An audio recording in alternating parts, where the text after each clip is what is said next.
I want to talk a little bit about trading volumes, and we'll look at the types of transactions first and then the aircraft involved. So overall, we've seen trading volumes decline since 2022.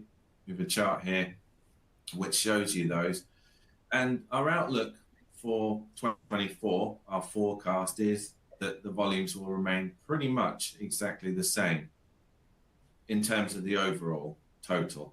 But the makeup of those transactions we do see being somewhat different. And that does feed in from what Stu's been speaking about there in terms of first availability. So we expect lease starts and naked sales of aircraft to decline. That's based on what we've seen so far this year. It's really a story of availability, the extension trend limiting the number of aircraft that are likely to transition.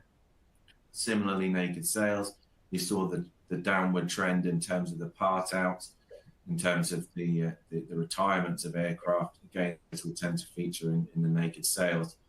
Something which is slightly off of that trend, sales to current operators, which you see in the chart there. We expect those to remain at a broadly similar level.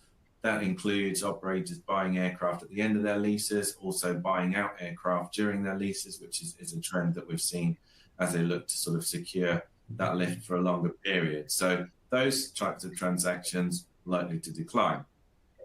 What we expect to increase is the ABS transactions.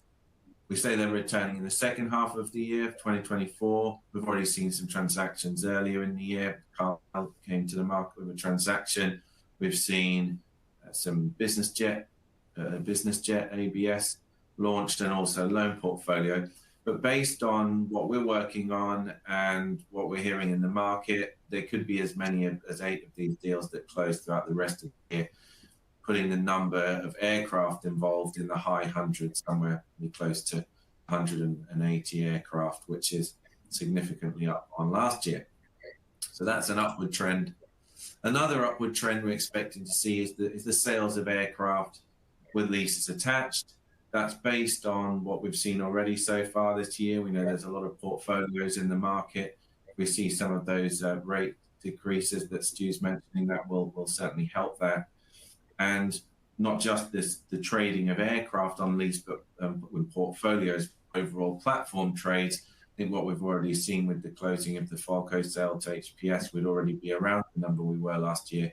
And we are aware of a number of platforms that are in the market at the moment, which could have some upside to that number. But overall, we think the numbers should be broadly similar to what we saw last year.